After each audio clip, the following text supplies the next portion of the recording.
Hey, it's Tuesday, so this is a new week to crush it. This is going to be one of two ed puzzles that you are going to watch this week. All right, so this ed puzzle, I am here to explain how the study guide is going to be revamped, and this is based from the feedback I've received through the discussion board, as well as information you've given me through your ed puzzle responses. So one thing I wanted to follow up on, I have actually looked through your FRQs. However, this week I'm actually going to give you the answer key so you can do a self-evaluation and self-score, as well as then make a comparison in order to fix some of your mistakes before I reveal to you on what I would have scored you on the FRQ. You're also going to receive a new FRQ where you're going to go through the same process in terms of breaking the question down and then answering for completion. And I will put also some exemplars of what I'm looking for this round. And this process is going to count for 2 learning goals. Okay, so how are the study guides going to be revamped? So before you were working solo on the study guides on your own, now you are going to be working in a group of 3.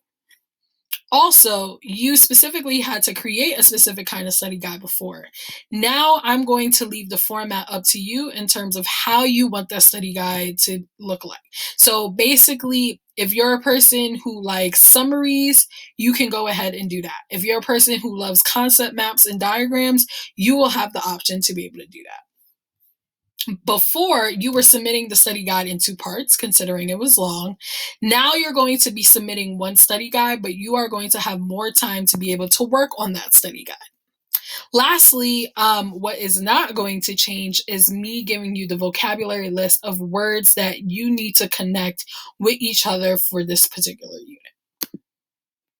Why am I doing this? Well, 1, working in groups on a project is extremely important for colleges and jobs, and based off the responses, it is clear that this is something that definitely needs to be worked on, and trust me, you are going to be working in groups for pretty much your entire life. So this is a skill that must be developed over time. Also, for the AP exam, the 2 things you need to know are 1, how does the content actually relate to each other?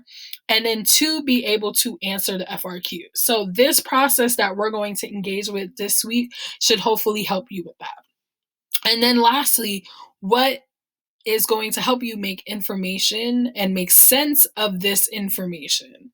Because at the end of the day, especially when you get to college, you're going to have tons of resources. However, you need to develop that understanding. All right, so this is how it's going to look like in terms of your assignment. So the goal is basically to create a study guide for Unit 4.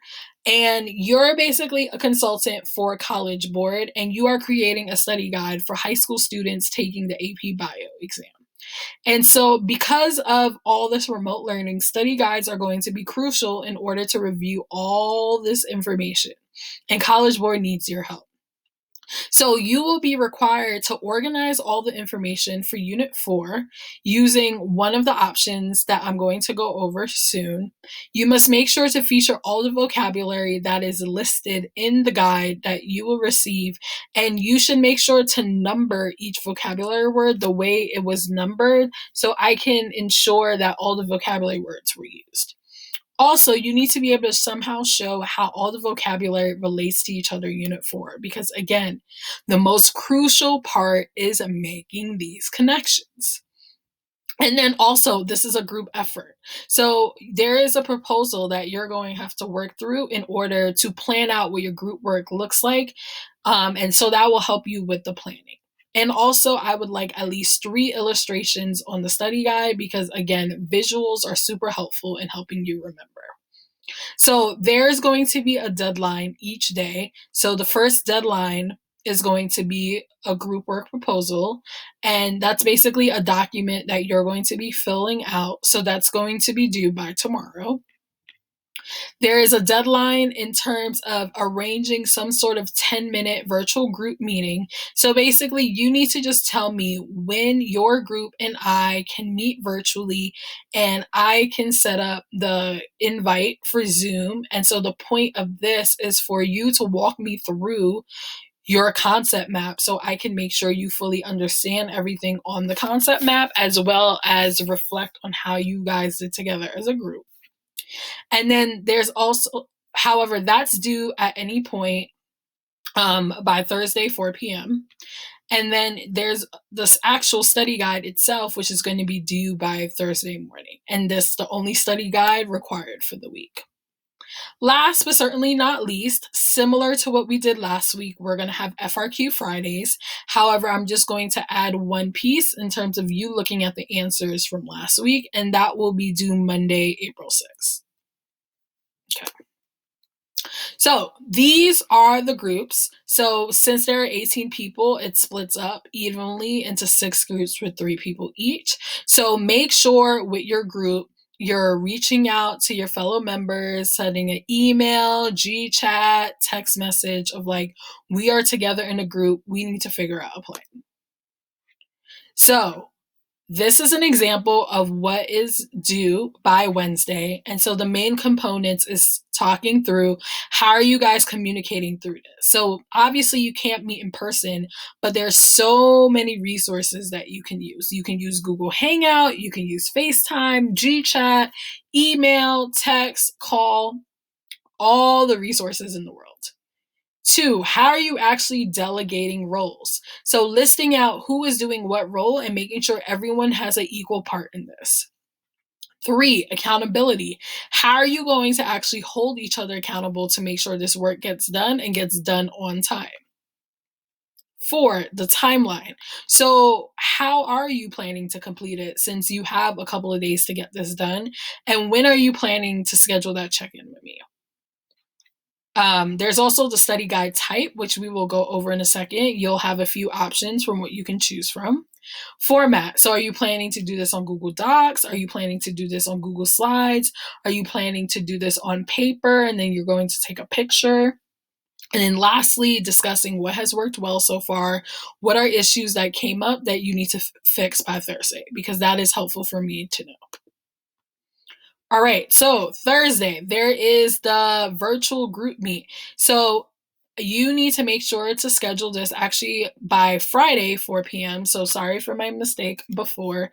And so that should give you enough time to make sure that this meeting happens. And so I'm recording it in order for me to be able to just review in order to be able to grade it.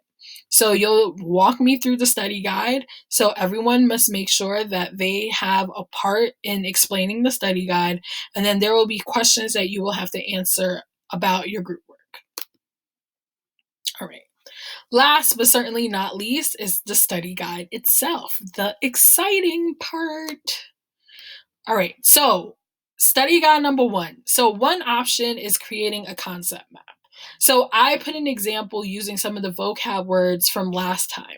So notice with a concept map, there is a hierarchical structure. So the most general concept here, which is cellular respiration, is on top. And then it gets more and more specific as you get to the bottom.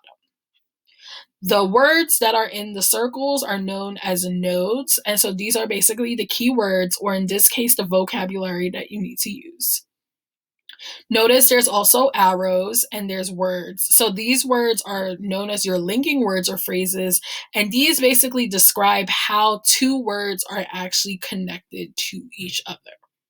And then finally, there's your cross links. So there's the lines, but notice that the arrows are facing specific directions because they're accurately telling you what the relationship is. So for example, I should be able to read it as a sentence. So if I look at the top here, cellular respiration begins with glucose. Notice that reads as one sentence. I put an example of words here that you might use as linking words. Here's another example of a concept map as well. So notice like you can have many concepts and they somehow all link together into one massive concept map. All right, so another option, if you're not a person who likes concept maps, you're not a person who wants to draw that out, you can make a chart. So again, using what you learned last time with photosynthesis and respiration, you will need to decide basically what are the main categories of the words that you have.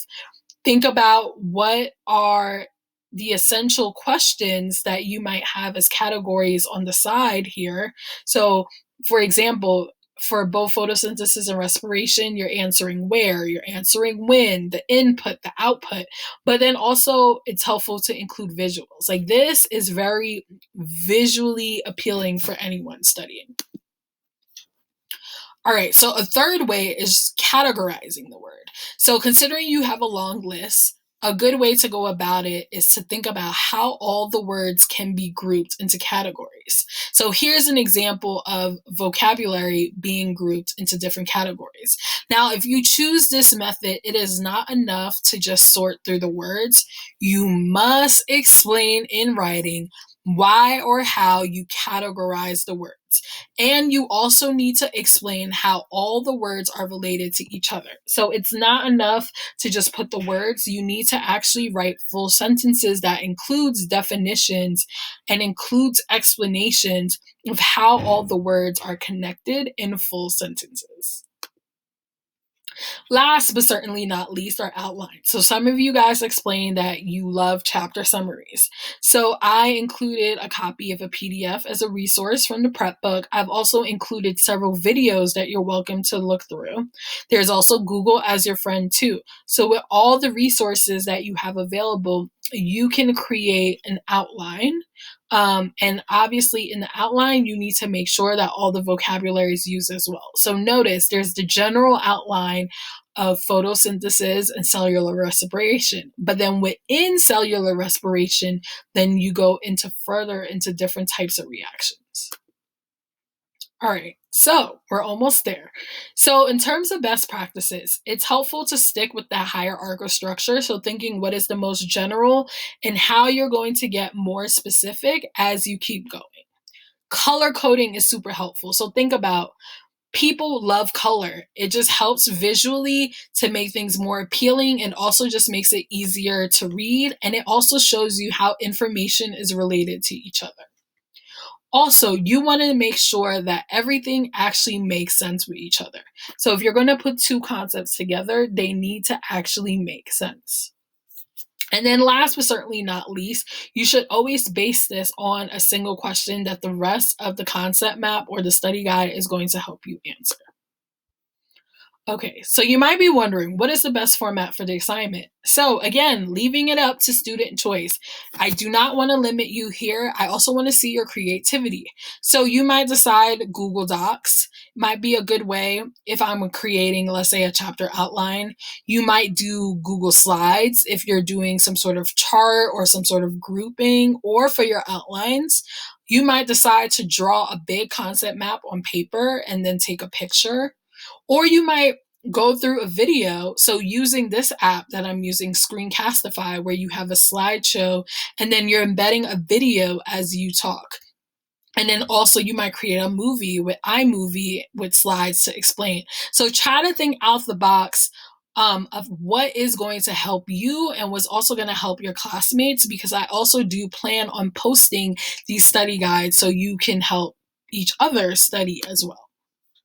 Last but certainly not least, which I will also make sure to put this on the Google Classroom, this is the rubric. So the two main learning goals we're looking at is you being able to create a project management plan to effectively work together as a group, but then also, again, making sure you're able to synthesize concepts by generating original notes and study guides from a variety of resources to make sure you show understanding of the content.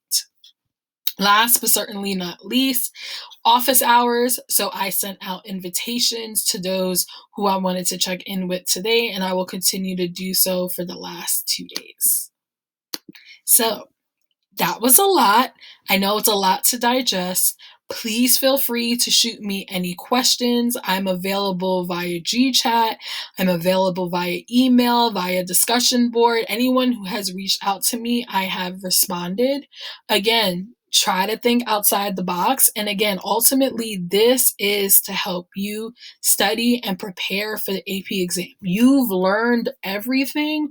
Now it's just making sure you remember all of the information that you learned. I know you got this. You're going to kill it. And I know I'm going to see some amazing work. So get off and have a great time with this. Bye.